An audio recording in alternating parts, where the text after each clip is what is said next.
So, tonight's message I want to call back to the altar. We're going to be talking about David on when he sinned. It wasn't just Bathsheba, he sinned a couple other times. But on this occasion, it drove him to build an altar to the Lord. But before I start, I was thinking with everything going on in the world right now, we always tell ourselves we have faith. God always tells us to have faith. We were just thinking about having faith. Everything's about faith, faith, faith, faith, faith. Until you are put in a position where you are forced to rely on your faith. Because many times we say, yeah, I have faith, I have faith, I have faith. Yeah, you have faith because you know you can control certain aspects of it. There's certain aspects of your life that you can control, so I have faith in that. I have faith that when I turn on that light switch, the lights are going to turn on. There's certain things we do and we know, I know I'm going to get a check in 2 weeks. You know, there's certain things we know, like I have faith because I know it's coming. I have faith it's coming, and if it's not coming, you best believe I'm going to be in HR the next day. All right, what's going on? Payroll, whoever it is, right? But it's when all those things fail, where it's like, oh man, I have never put in a position where I really have to rely on my faith. And sometimes God is going to put you and force it upon you. When you say, oh, I have faith, no faith, well, guess what? It's going to get tested at some point.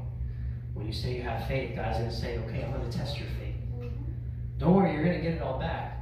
But I have to test your faith on this. Because what's going to come after this is what's going to prepare you for what's coming later. Because for what's coming later, your faith cannot waver. Because if your faith wavers, then it's not going to happen and you're not going to get through it. All right? So, with everything happening right now and everything going on, I just always say you have to rely on your faith. Some people lost jobs. Some people lost, I don't know, family members. I don't know. There's people that lost a lot of things. There's a sacrifice that happened through all this. It cost you something.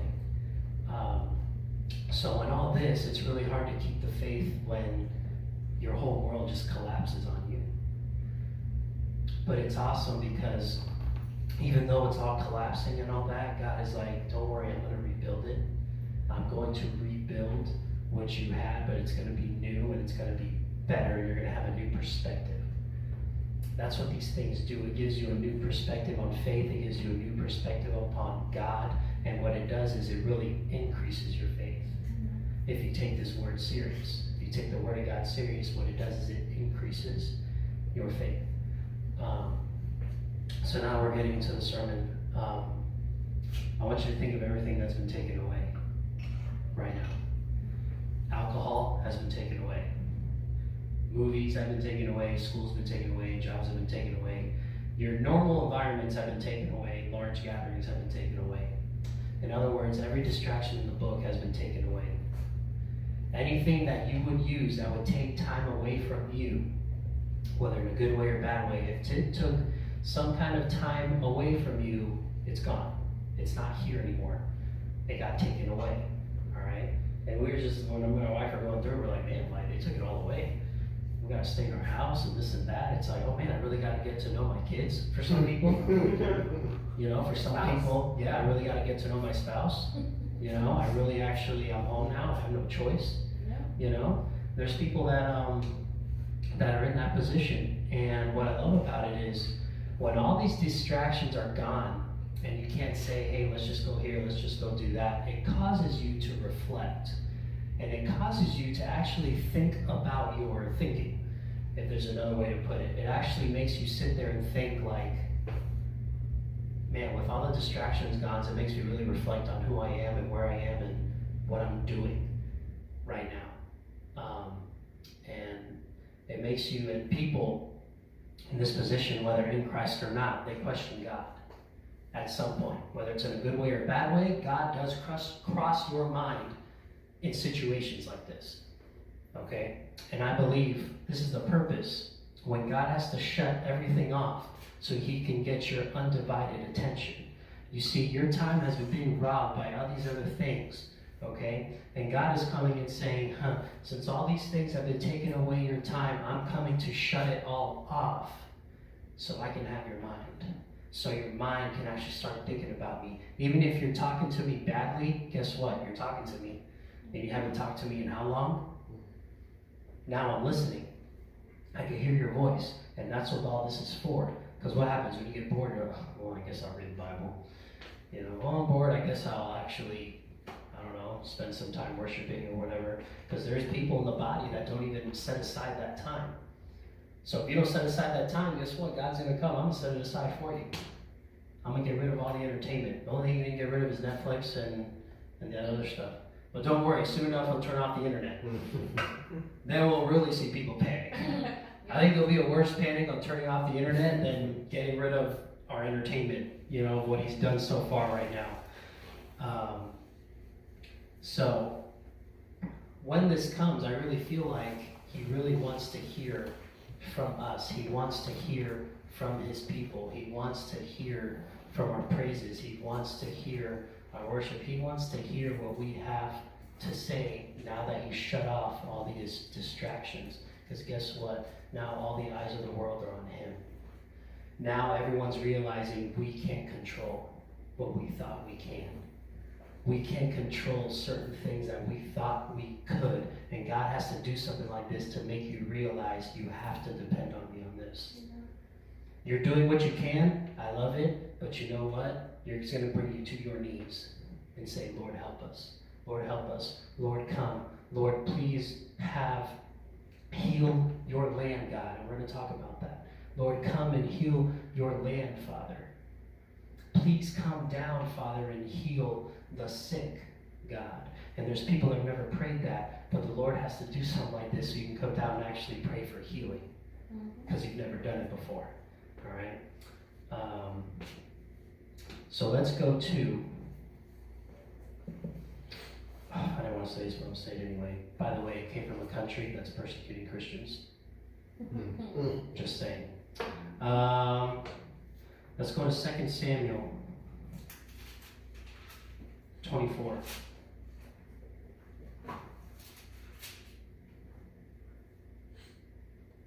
Second Samuel 24, we're going to be in 11.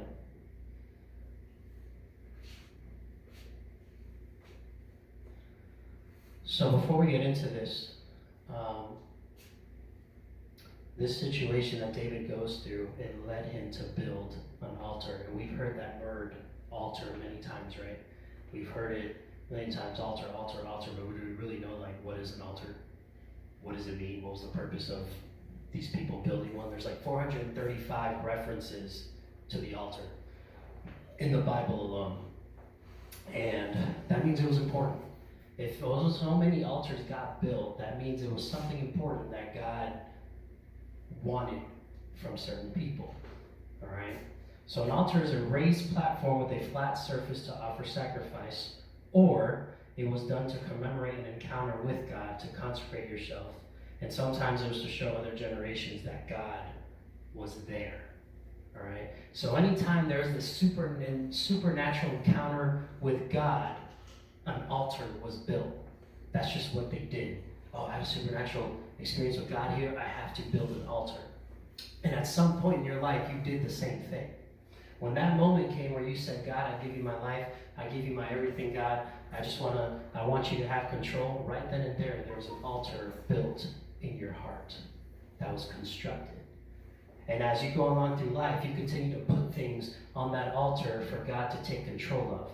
As you slowly keep releasing, Lord, take my anger. Lord, take my depression. Lord, take my this. Lord, take my that. There's an altar built in your heart when you said, Lord, I believe in you. I have faith in you. I give my life to you. From that point on, there was an altar that you built. Okay? But sometimes altars get demolished. And there's people in the body where the altar isn't there anymore. You have not offered anything to Christ in you.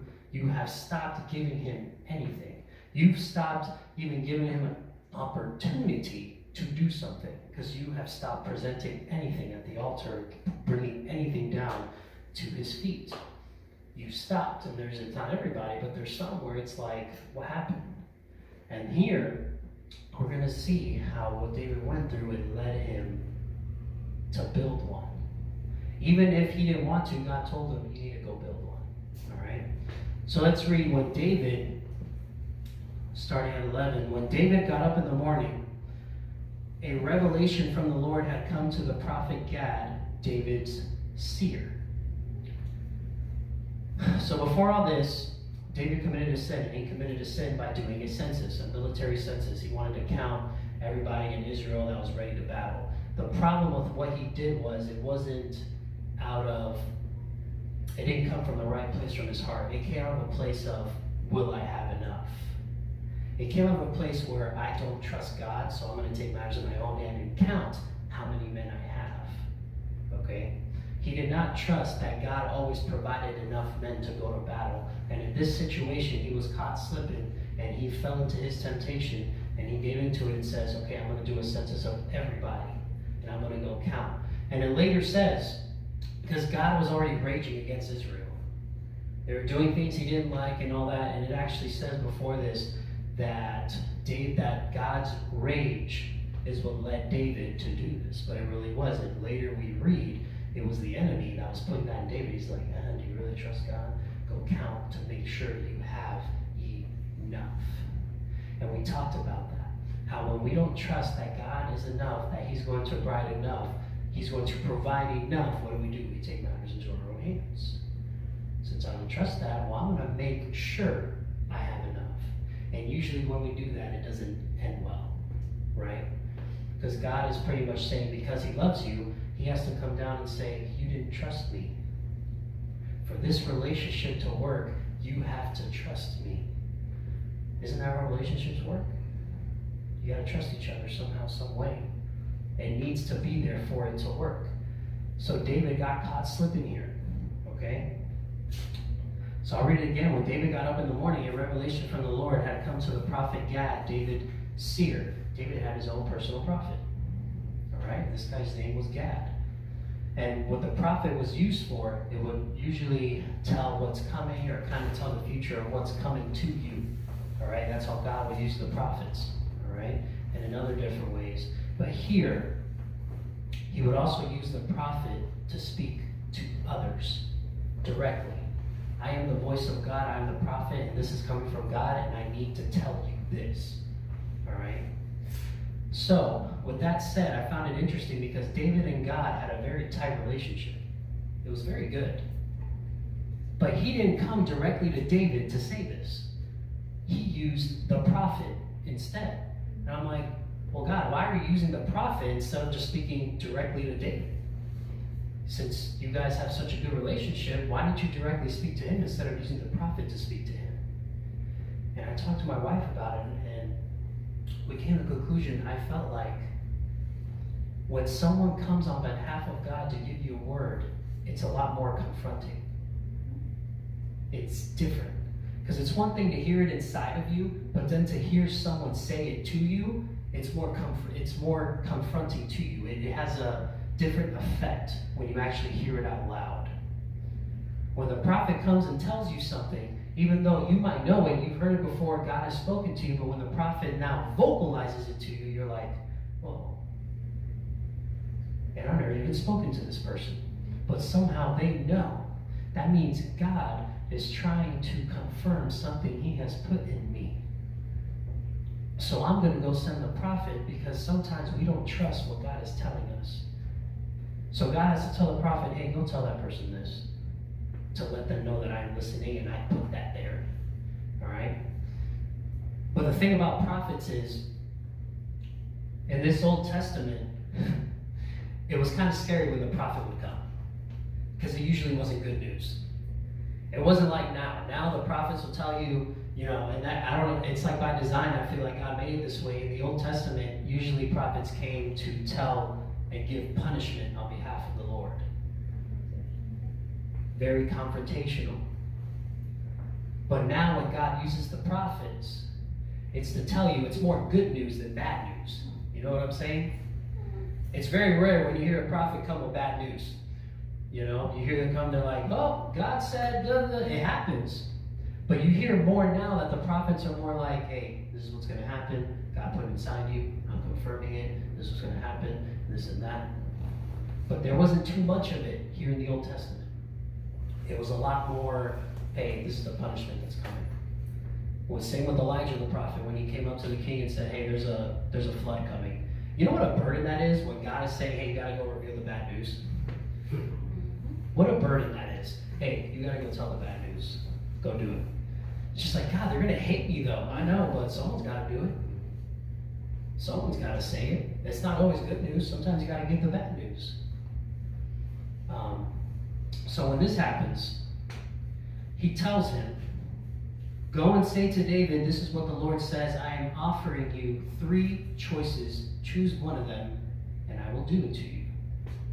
So Gad went to David, told him the choices, and asked him, do you want 3 years of famine to come on your land, to flee from your foes 3 months while they pursue you, or to have a plague in your land 3 days? So you're sitting here thinking about these 3 options, you're just like, they're all pretty terrible. I don't even know what to pick. You know, these are all some pretty terrible options, God, but you do have to give me punishment, though. So I do have to make a choice. All right? So with that said, as we keep reading, now think it over and decide what answer I should take back to the one who sent me, to make you understand this ain't coming from me, this is coming from God. Don't hate the messenger, all right? Don't dislike the messenger. This is coming straight from God, all right? So when he does this, David answers God and says, I have great anxiety. You know what anxiety means? It means you're worried. Very, very worried. And you're worried and it overcomes you, and it has a certain psychological reaction where you feel like you're losing control of your body, and that when you really get that type of anxiety, I felt like this is the anxiety that David had. And what does the word say about worry? Not to do it. And the thing is with the word, it doesn't say don't worry except for blank, blank, blank. It straight up says don't do it. Do not worry. Because when you're worried, what does it do? It takes away from your praise. It takes away from your worship. It takes away energy from you. Because if you're worrying, you're not doing those other things.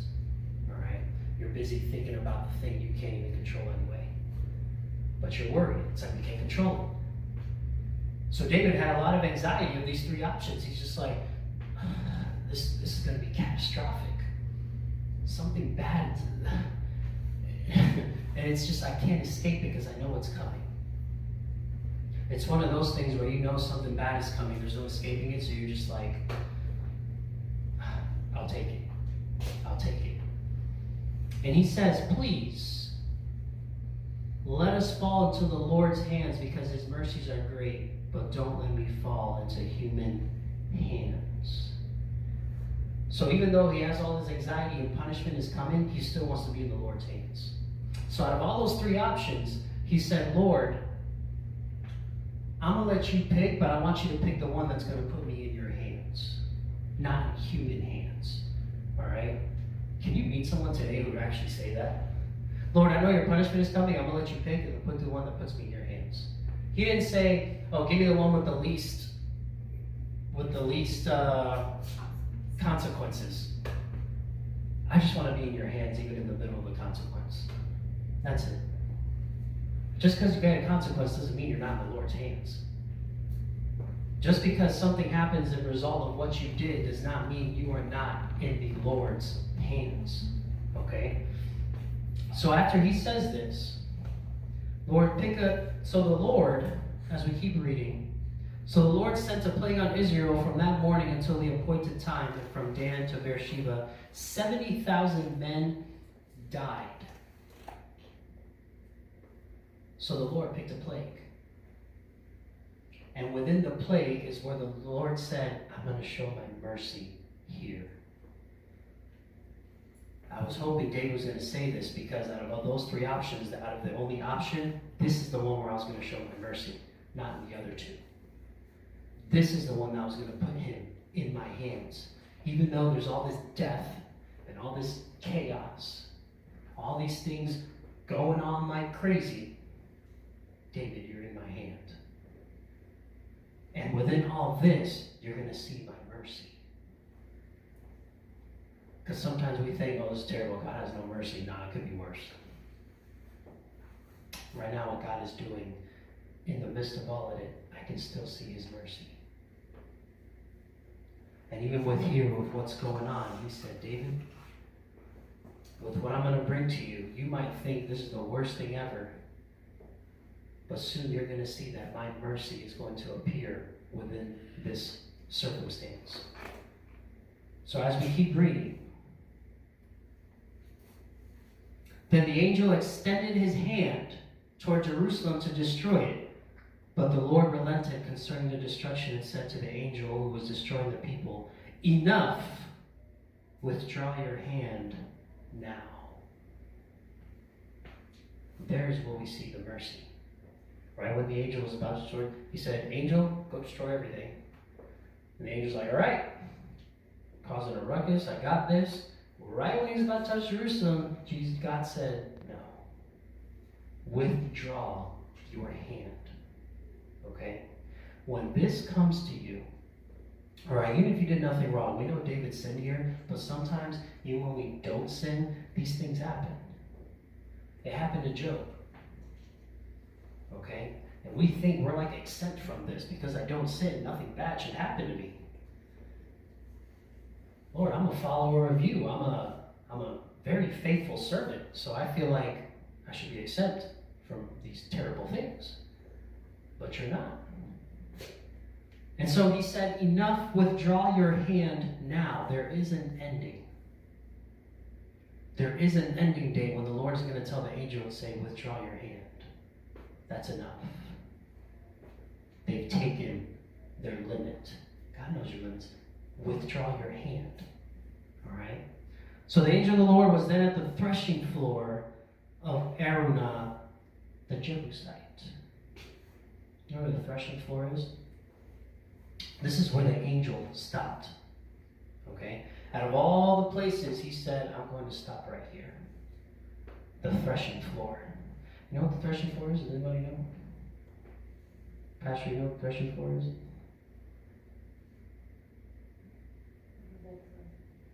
Back in the day, when people would sift wheat, we didn't have those machines like before. Okay? This was by hand. We had to sift all these wheat, all that wheat bread and all that we eat. It was done by hand. And it was a hard thing to do. You had to collect all this wheat, and then you had to separate the grain from the excess. So what they would do is they would take the threshing floor, all right, and usually they'd have to like either use a hammer or use something to basically beat it to separate grain and all that stuff, make it all loose. We got to hit it. And what they do, they would throw it in the air. The grain would fall to the floor, and the wind would take everything else. This is where the angel decided to stop. He decided to stop on a location of separation from those who will produce grain and from those that are going to wither with the wind. In the middle of this plague going on here, there are those that will fall with it, and there are those that work that will not. And I'm not talking physically, I'm talking spiritually. There are those that will wither with the wind and the noise of everything that they're hearing instead of staying firm in Christ. Instead of staying firm in God. Lord, I'm ready to accept your will, even if your will means death. We don't like to hear that, though. When the will of God over your life just might be death. Because guess what? That was the will over Jesus' life when he was born. That was God's will over Jesus' life. You're going to live and you're going to die. And it wasn't like oh Lord, when am I going to die? He knew when he was going to die. I'm going to die at 33 years old and I know it's coming. It's not like now, well, we don't know when that's going to happen, but Jesus knew when it was going to happen. That was his purpose. My purpose is to die. That is the will of God over my life, and my death is going to free everybody. My death has a purpose. My blood is going to be shed over absolutely everybody, so when God looks at them now, they're not going to see them, they're just going to see my blood. So as we continue, when David saw the angel striking the people, he said to the Lord, "Look, I am the one who has sinned. I am the one who has done wrong, but these sheep, what have they done? Please let your hand be against me and my father's family." That sounds very familiar. That sounds like something Jesus would do. Lord, take me. He's the one that volunteered up there. You know, is there anybody that's worthy enough to go down there and shed their blood? I'll do it. Don't blame them. Blame me. I will take it. I will drink the blame, because that's what he did. I will take it. When they were beating him and putting him on the cross and putting nails on him, he's saying, "Lord, forgive them, for they don't know what they're doing. Put it on me. I will take the hit. I have it." All right? And it's funny that David did this, because Jesus was going to be a descendant of David. All right? So that spirit of God was already in him. You know, and some of the things he did was characteristic of what God would do, because he had a heart for God. All right? So since he has a heart for God, this would be what he would do. Okay? So Gad, here comes the prophet again. Oh, please don't come with that bad news. Usually, when they give you the bad news, you don't want to see them again. I don't want to see that guy again. Get out of here. I don't want to hear it. Write it down, send it on a paper, I don't know, but I don't want to hear from you. So Gad came to David that day and said to him, "Go up and set up the altar to the Lord on the threshing floor of Araunah the Jebusite." So David went up in obedience to Gad's command, just as the Lord had commanded. Araunah looked down and saw the king and his servants coming toward him, so he went out and bowed to the king with his face to the ground. Araunah said, "Why has my lord the king come to his servant?" David replied, "To buy the threshing floor from you in order to build an altar to the Lord, so the plague on the people may be halted." Now, I don't know about what's happening now, but here, the only way this was going to stop is if David built an altar. Not only if he built an altar, but if he built an altar on the threshing floor. Okay? This was not going to end until he offered a sacrifice, until he offered something that cost him something.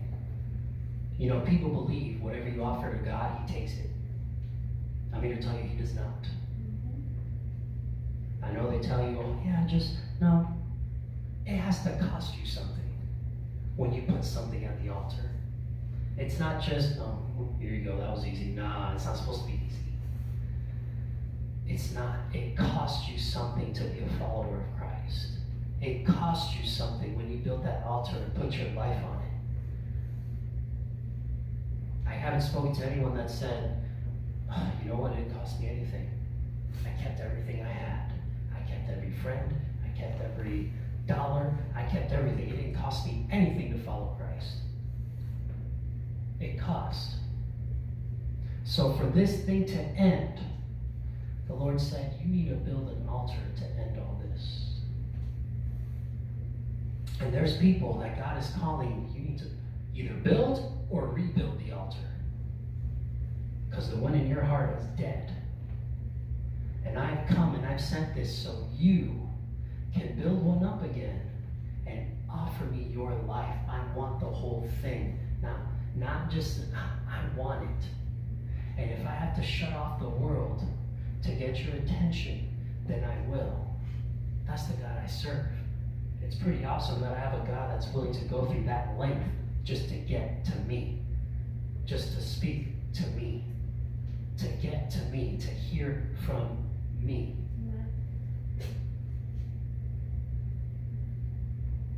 Araunah said to David, "My lord the king may take whatever he wants and offer it. Here are the oxen for a burnt offering, and the threshing sledges and ox yokes for the wood. My king Araunah gives everything here to the king." Then he said to the king, "May the Lord your God accept you." This guy wasn't a believer, but he respected David's God. So he said, you can have it. You ain't got to pay. You can have it all for free. Take it. Have it, David. I'll give you the oxen. I'll give you everything you need to provide a sacrifice. I will give it all to you free of charge. Listen to what David says. The king answered Araunah, "No, I insist on buying it from you for a price. For I will not offer to the Lord my God burnt offerings that cost me nothing." So even David knew himself, whatever I offer to God, it has to cost me something. It has to hurt. That's what that really comes down to. It needs to hurt. Whatever I'm giving him. And it hurts when we say, I've controlled this, or I think I have for my whole life, and this is really going to hurt to give this to God. Lord, I have had my kids in my house for so long, and I was in charge of taking care of them and whatnot, but I know eventually I need to release them into your hands. I don't know what that's for, but I have to release them into your hands, God. That hurts me because I know I'm not always going to be there to protect them. So now I'm relying on you to protect them from everything else that's out there. And I don't know what's going to happen. Lord, I've had this career for so long, and right now it's looking very unstable. I don't know where it's going. It really hurts for me to hand you my job and your will with my job. That hurts. Because I don't know what's coming every 2 weeks now. It's way too unstable. But I trust that you are going to provide. That's why I said in the beginning, it's easy to say I have faith until you're put in a position where you have to have faith and trust that God will provide. Which is why we're in this situation in the first place, because David didn't believe that God was going to provide. And not to get by. He might not give you more than abundance at the moment, but he will give you what you need. He will give you enough. It's not going to run out. I don't know if you remember the widow. When Elijah went to the widow, Elijah said, "You need to cook me some bread so I can eat." She said, "This last piece of bread was for me and my son, and we planned on dying after eating it because this is all we had left." And he said, "Go cook it, let me eat it, because the flour is not going to run out of that jar, and neither is the oil." So after that day, every single day, she always had what she needed to continue. David bought the threshing floor and the oxen for 20 ounces of silver. He built an altar to the Lord there and offered burnt offerings and fellowship offerings. And the Lord answered prayer on behalf of the land, and the plague on Israel ended. Did you see it wasn't really on behalf of David? It was on behalf of the land. So not only was David groaning to God, so was the land. If you don't think this land groans to God and waits for his second coming, you're wrong. They are groaning just as much as you are. Why do you think you have these hurricanes, earthquakes, this, that? That's the earth saying, God, you need to come back. And this word tells me that all creation longs and waits for Christ. And it's only a language he understands. We don't understand it. He understands it because he created them.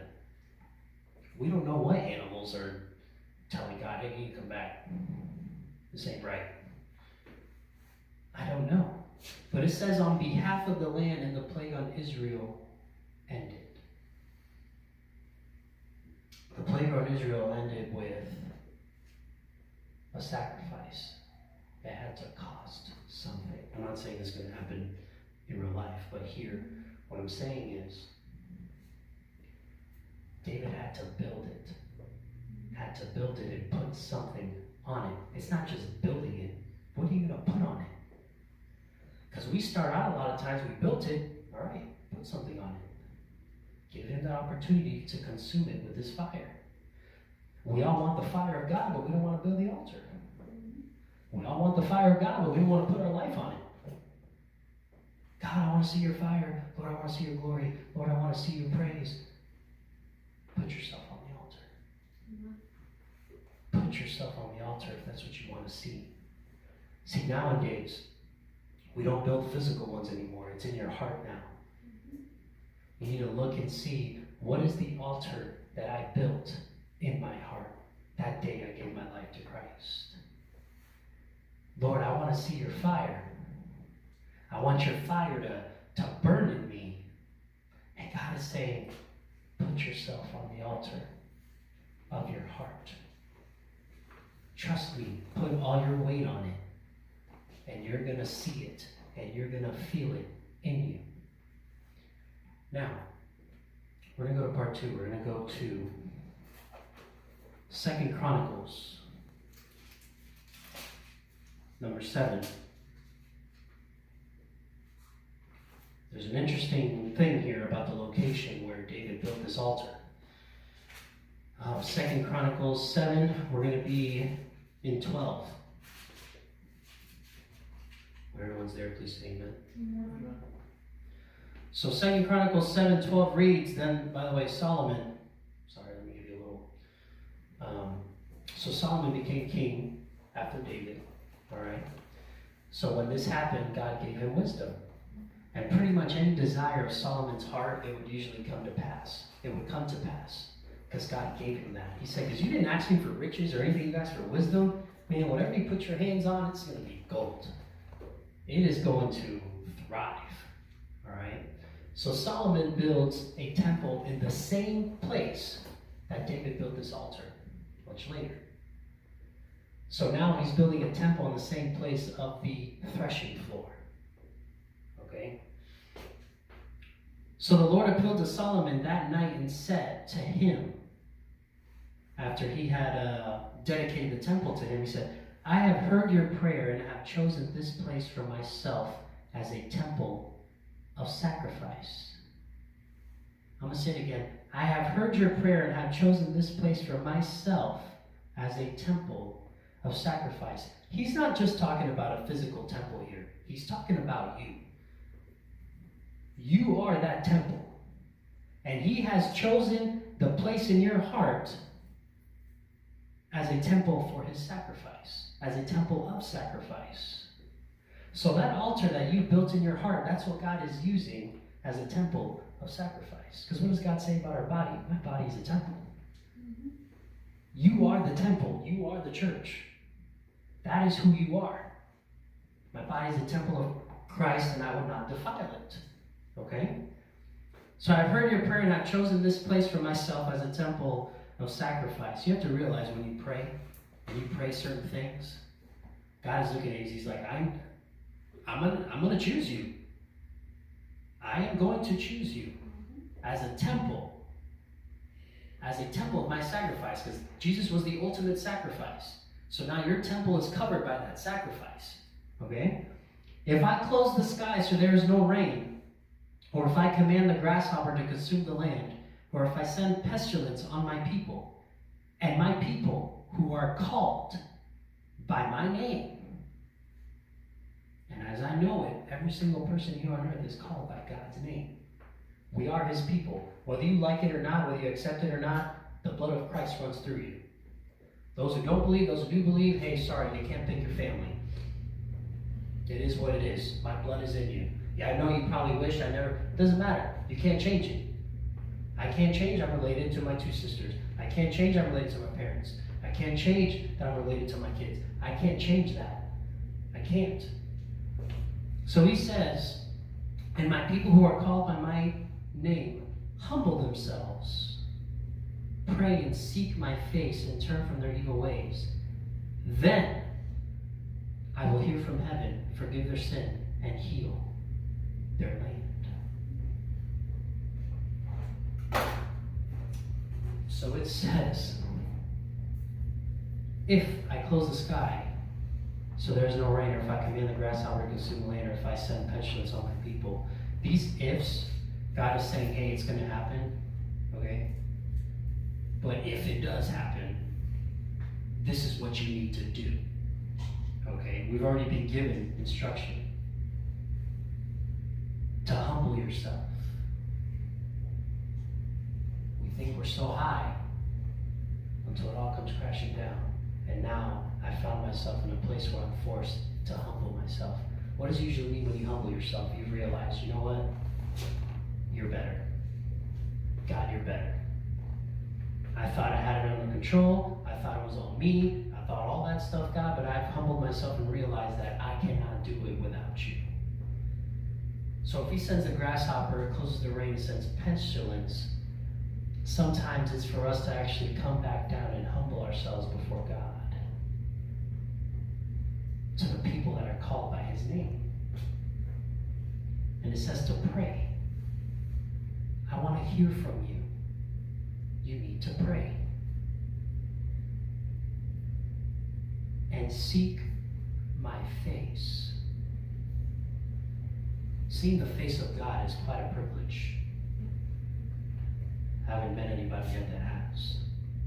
That might change, but I haven't met anyone yet that has seen the face of God. But God wants you to search him so deeply as if you're wanting to see his face. And we know that's a difficult thing to do, and that's how hard he wants you to pray. That's how much time he wants from you to seek him. And it's not so much the time thing, it's the quality of the time you're searching him. Because sometimes you might only have 5 minutes, but it's what you do in those 5 minutes. Sometimes you might have less, but it's what you do in that minute. What did you pray within that time period? Was it just, let me get this prayer done and over with? No. Spirit, what do you want me to pray for? God, what do you want me to talk to you about? I really want to see your face. And like I said, that's a mystery. But that's the mystery that he wants you to seek. That's how hungry he wants you to be. I want you to pray and seek my face. And turn from their evil ways. Then I will hear from heaven, forgive their sin, and heal their land. My eyes will now be open and my ears attentive to the prayer from this place. You know what this place is? You. You are the place. And it says that God will open his ears and be attentive to prayers from you. And I have now chosen and consecrated this temple, you, your body, so that my name may be there forever. My eyes and my heart will be there at all times. Once Jesus did what he did, okay, this is a foreshadowing thing. You are the temple. Your body is the temple of God. And it says, my eyes and my heart will be there at all times. The eyes of God and his heart are going to be in you at all times when you say, Lord, I give my life to you. That's all that comes with that decision. I know we don't think about all that at the time because all it feels God's love and mercy, but this is everything he's going to do when you make that decision. I've chosen and consecrated this temple. You were chosen and you were consecrated. You are of a holy priesthood. Being consecrated isn't something to be like, oh, consecrated. No, that's serious. You were dedicated to something. You were dedicated to God at the day you were born. He had that image of you already. He already had that plan for you. I'm going to consecrate them. I'm going to mark them. But with all that, he gives us that choice to choose him or not. Your body is that temple, and your heart is now the altar. When God speaks of the temple, he's talking about you. I totally read this now in a new way. I'm like, wow, he's talking about me. He's not just talking about the physical temple Solomon built. He's talking about me. The temple he built, me. me, I am a temple. He built this body, he built all the insides, he formed everything in me. And it says his heart will be here at all times. Because what are we always looking for, right? I want the heart of God. I want to look more like you. If that's going to happen, then he has to